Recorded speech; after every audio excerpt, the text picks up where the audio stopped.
여러분들 혹시 전세계 최강, 그러니까 뭐 전세계를 쥐락펴락하는 나라 하면 어디가 떠오르시나요? 당연히 아메리카, 이 미국이 떠오르실 겁니다. 사실 이 미국이 얼만큼 압도적이다, 이거 얘기하려면 오늘 하루 종일 얘기해도 모자랄 텐데 그래도 간단하게라도 조금 설명을 해드리자면 이 경제력에 대한 설명이 빠질 수 없죠. GDP, 그러니까 국내 총 생산량이 20조 9,366달러, 한화로 따지면 약 24,000조가 넘습니다. 뭐 당연히 압도적인 일입니다. 게다가 뭐 미국에 있는 캘리포니아 주 있잖아요. 캘리포니아만 하더라도 전세계 경제력 7, 8위 안에 들어간다고 하니까 이게 말이 되는 거냐고. 그렇다면 이 미국은 어떻게 이렇게까지 초강대국으로 성장할 수 있었을까요? 아니면 경제력만 1위면 모르겠는데 거의 뭐 모든 분야에서 쥐락펴락하는 그런 압도적인 나라니까 사실 미국이 이렇게 초강대국이 된 이유가 있는데 뭐 여러 이유가 있겠지만 그중 가장 대표적인 이유는 바로 전쟁입니다. 전쟁? 무슨 전쟁? 그 전 세계를 뒤흔든 전쟁이 총 2번 있었죠. 제1차 세계대전, 제2차 세계대전, 그리고 전쟁하면 또 최근에 벌어진 러시아 우크라이나 전쟁이 있습니다. 그런데 사실 이 전쟁이라는 게 일어나게 되면 많은 나라에서 군수물자나 식량 같은 게 필요하잖아요. 그렇죠. 이 무기나 식량 같은 걸 팔게 되면 큰 돈을 벌 수 있는데 아까 말씀드린 제1차 그리고 제2차 세계대전에서 미국이 뭐 무기도 팔고 이것저것 팔아서 엄청난 돈을 벌었던 거죠. 자, 그럼 늘의 1급배밀 전세계 유일무이의 초강대국 미국이 세계대전으로 벌어들인 돈 현지금 시작합니다. 때는 1914년 유럽에 위치한 오스트리아가 세르비아에게 선전포고를 하면서 세계를 뒤흔든 전쟁이 일어나게 되는데요. 바로 2차 세계대전. 이 1차 세계대전은 1000만 명 이상의 군인과 2000만 명의 민간인 사망자가 발생한 아주 비극적인 전쟁이었죠. 그리고 이 전쟁은 유럽의 핵심을 이루고 있던 주요 국가들이 편을 갈라서 싸운 전쟁이었습니다. 당시 산업혁명으로 자타공인 공업 최강국으로 자리 잡고 있는 영국과 통일 이후 국가 주도의 산업 정책을 펼쳐 영국에 들어있는 독일에게 2등 자리를 빼앗겼지만 공업 선진국으로서 무시할 수 없는 프랑스, 뭐 이런 주요 공업 국가들이 전쟁에 직접 참여하게 되는데요. 동맹국으로 독일 제국, 오스만 제국, 불가리아 제국, 오스트리아, 헝가리 제국이 참전했고 연합국으로는 영국, 프랑스, 세르비아 등등 수많은 나라가 편을 갈라 전쟁을 치르게 됩니다. 근데 뭐 아무래도 당시 상황이 1차 산업혁명으로 인해서 공업이 많이 발달하게 되잖아요. 그렇게 전쟁 초기에는 각국에서 무리 없이 자국의 무기를 직접 생산하면서 전쟁을 치릅니다. 하지만 많은 전투 이후 참호전이라는 전투 방식에 장기전으로 흘러가게 되고 전쟁이 길어지면 길어질수록 더 많고 강력한 무기가 필요해지게 됩니다. 뭐 당연히 전쟁하다 보면 무기가 파손되고 쓰지를 못하니까 계속 만들어야 되는 겁니다. 그러다 보니 전쟁이 길어지면 길어질수록 무기를 만들어내는 속도가 사용해야 할 무기의 양을 못 따라가기 시작하죠. 이게 한마디로 공급이 수요를 따라가지 못한다는 거잖아요. 그럼 전쟁을 치르고 있는 국가들은 돌멩이 들고 싸울 수는 없으니까 무기를 어떻게 해서든 수입해야 되는 상황에 처하게 되는 겁니다. 특히 연합국에서 군수품들이 너무 부족한 거야. 결국 어떻게 해서든지 무기를 수입해오기 위해 한 나라에게 도움을 청하게 되는데 그 나라가 바로 미국. 미국아, 우리가 지금 무기가 좀 부족하거든. 니네가 좀 도와줘야겠다. What the? 저희는 무기를 만들 기술이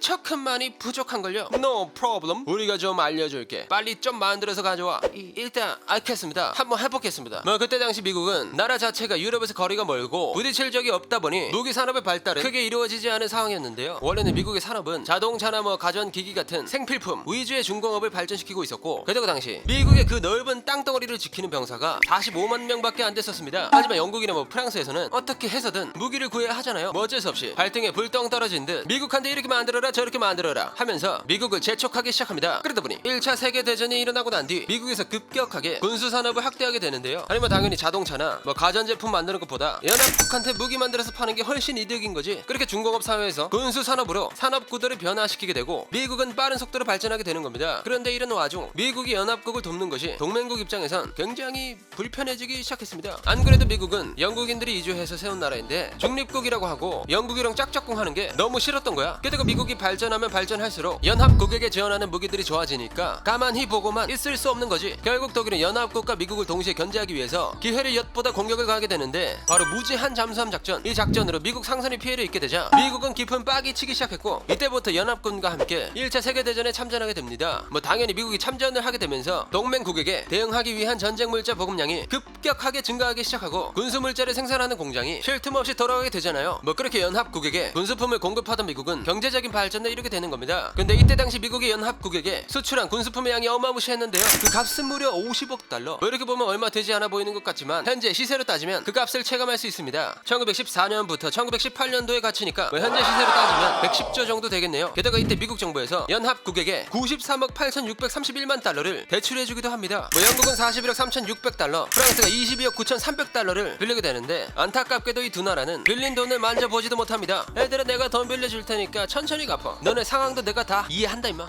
감사합니다. 근데 언제 상황이 이렇게 바뀐 거지? 아무튼 잘 쓰겠습니다. 그리고 내가 너네한테 전쟁 물자 대준 거 있잖아. 그거 어떻게 지불할래? 아 맞다, 그래 어제 빌려줬던 돈 있잖아. 그거 주면 되겠네. 이런 너무 화가 나는데 틀린 말이 아니어서 화가 더 나. 이렇게 미국이 연합국에게 빌려줬던 돈들은 전쟁 물자 대금으로 자연스럽게 흡수됐던 겁니다. 결국 이 전쟁은 1918년 동맹국의 항복으로 연합국의 승리로 끝이 나게 되지만 연합국과 독립국 양측 모두의 피해는 무시할 수 없었습니다. 모든 길이 불바다가 되었고 전쟁의 흔적이 고스란히 남게 되었던 거죠. 그런데 미국 영토는 직접적인 피해도 없었고 전쟁에 참여한 인원들이 유럽 참전국 인원들보다 많지 않았는데요. 한마디로 유럽에서는 전쟁하느라 영토가 파괴되고 노동력이 줄 때 미국은 노동력을 충분히 가동시키면서 활발한 생산 활동을 할 수 있었다는 겁니다. 실제로 전쟁이 일어나면서 성인 남성의 20% 정도가 전쟁에 참여하게 됐을 때 국가 경제는 완전히 마비가 된다는 분석도 있었습니다. 그러다 보니 전쟁이 끝난 이후 유럽 국가들은 미국 자본의 수출과 수입 시장에 의존을 하게 되고 특히 경제적으로 크게 의존을 하게 됩니다. 아니 일터에서 일을 해야 할 사람들이 다 전장으로 끌려가고 돌아오지 못하는 경우가 많았잖아요. 게다가 공장이며 일터가 다 파괴되니까 미국에게 의존할 수밖에 없던 상황인 겁니다. 반면 미국은 유럽 국가들한테 군수품 팔면서 이득을 봤던 상황이었는데 전쟁이 끝나고 유럽은 폭망해 가고 군수품을 사는 사람이 없으니까 구매력이 갑자기 저하되기 시작하는 겁니다. 그러니까 생산량은 늘었는데 소비자가 구매를 하지 않아서 불균형 상태로 이어지는 거죠. 이 와중에 유럽 안전 자산이 계속 미국으로 옮겨가면서 거품이 형성되고 결국 미국을 중심으로 전 세계 많은 국가들이 1929년 경제 대공황에 빠져들게 됩니다. 그리고 전 세계적으로 혼란이 계속되던 가운데 1939년 미국이 다시 한 번 정상에 오르게 되는 사건이 발생되는데요. 바로 2차 세계대전. 먼저 2차 세계대전은 미국에게 좋은 전쟁으로 인식되고 있습니다. 아니 전쟁이 어떻게 좋은 인식으로 될 수 있는 건데 미국 입장에서는 무력으로 세계를 정복하려고 했던 독일이랑 일본의 군국주의를 한 번에 뚝 패면서 구세주로 떠올랐잖아요. 그리고 약 10년 동안 이어진 경제 대공황도 한 번에 청산해버리기도 합니다. 2차 세계대전이 벌어진 1941년부터 1945년까지 501억 달러 상당의 전쟁 물자를 풀게 되면서 말이죠. 이때 풀었던 전쟁 물자는 1차 세계대전 때 군수품을 수출한 값인 50억 달러에 비하면 무려 10배나 높은 값인데요. 이렇게 대공황의 원인이었던 수요를 한 번에 털어버리면서 공황을 극복해버린 겁니다. 이 전쟁으로 미국이 사용한 비용은 4조에 가까워 돈으로 찌고 눌렀다고 해도 과언이 아니죠. 게다가 2차 세계대전은 전 세계 곳곳에서 전투가 벌어졌지만 이 전쟁으로 패권을 잡은 미국 영토에서는 한 번의 전투도 벌어지지 않았습니다. 그러다 보니 미국에서는 또다시 군수품 같은 전쟁 물자를 생산하기 시작했고 그중 미국 내 대기업들은 이때 엄청난 성장을 이루게 되죠. 1940년 14.6%였던 실업률이 1944년 1.2%로 떨어지게 되는데 한마디로 완전 고용, 즉 그냥 모든 국민들이 일자리가 생겼다는 겁니다. 근데 또 2차 세계대전이 끝난 이후 미국은 유엔과 국제통화기금 IMF, 세계은행 IBRD 같은 기구 창설을 주도하면서 세계 패권 국가로 자리 잡게 되는데요. 이때 미국은 전 세계 국민 총생산인 GNP의 50%를 차지합니다. 당시 미국의 인구수가 세계 6%였으니까 미국 없이는 전 세계가 안 굴러간다는 거지. 결국 미국은 세계적인 경제대국, 군사 강국으로 뚝 강림했고 미국의 경제 규모는 라이벌 국가였던 소련의 3배에 달하게 됩니다. 그러다 보니 2차 세계대전은 미국 입장에서 좋은 전쟁으로 인식된 거고 그렇게 미국은 불변의 힘을 가진 완전체 타노스가 되었고 2차 세계대전이 끝나고 약 80년이 지난 현재까지 초강대국으로 자리 잡게 되는 겁니다. 그리고 가장 최근 벌어진 우크라이나와 러시아 전쟁에서 미국은 또 다른 이득을 보고 있을 것이란 이야기가 나오고 있는데요. 가장 대표적인 예시로 미국의 천연가스와 LNG 즉 에너지 수출로 경제적 이득이 있을 것이라는 겁니다. 우크라이나와 러시아가 전쟁이 일어나고 유럽의 에너지 위기론 속에서 미국은 천연가스 수출에 신기록을 세우게 되죠. 이 천연가스의 수입국들을 살펴보면 3분의 2가 유럽이었는데 이 말은 즉 유럽은 원래 러시아 에너지 자원에 의존도가 굉장히 높은 나라잖아요. 그런데 전쟁이 길어지면 길어질수록 러시아에 대한 제재가 강력해지고 만약 러시아가 가지고 있는 모든 수송관이 막힌다? 그러면 유럽 입장에서는 엄청난 타격을 입을 수밖에 없습니다. 그러다 보니 유럽은 러시아의 의존도를 대처할 방법을 찾게 된 것이고 그 방법이 바로 미국의 에너지를 수입하는 것이 될 가능성이 높죠. 이렇게 최근 벌어진 전쟁을 통해서도 미국은 이득을 볼 수 있을 거란 가능성은 없습니다. 이전 과거에서부터 지금까지 전쟁으로 가장 큰 성장을 이뤄온 미국, 이런 모든 흐름이 미국에게 맞춰진 건데 결국 미국은 앞으로의 전쟁에서도 경제적 그리고 이외의 이득을 볼 가능성이 높다고 볼 수 있습니다. 그러니까 이전 제1차, 2차 세계대전으로 막대한 이득을 받고 앞으로의 전쟁에서도 큰 이득을 볼 가능성이 높다라는 거죠. 자, 그럼 미국 경제 발전 과정의 롤러코스터를 체감하며 오늘의 1급빔을 마치도록 하겠습니다. 다음에 또 다른 이야기를 담은 서류 1급빔을 파일로 들고 다시 찾아오도록 하겠습니다. 감사합니다.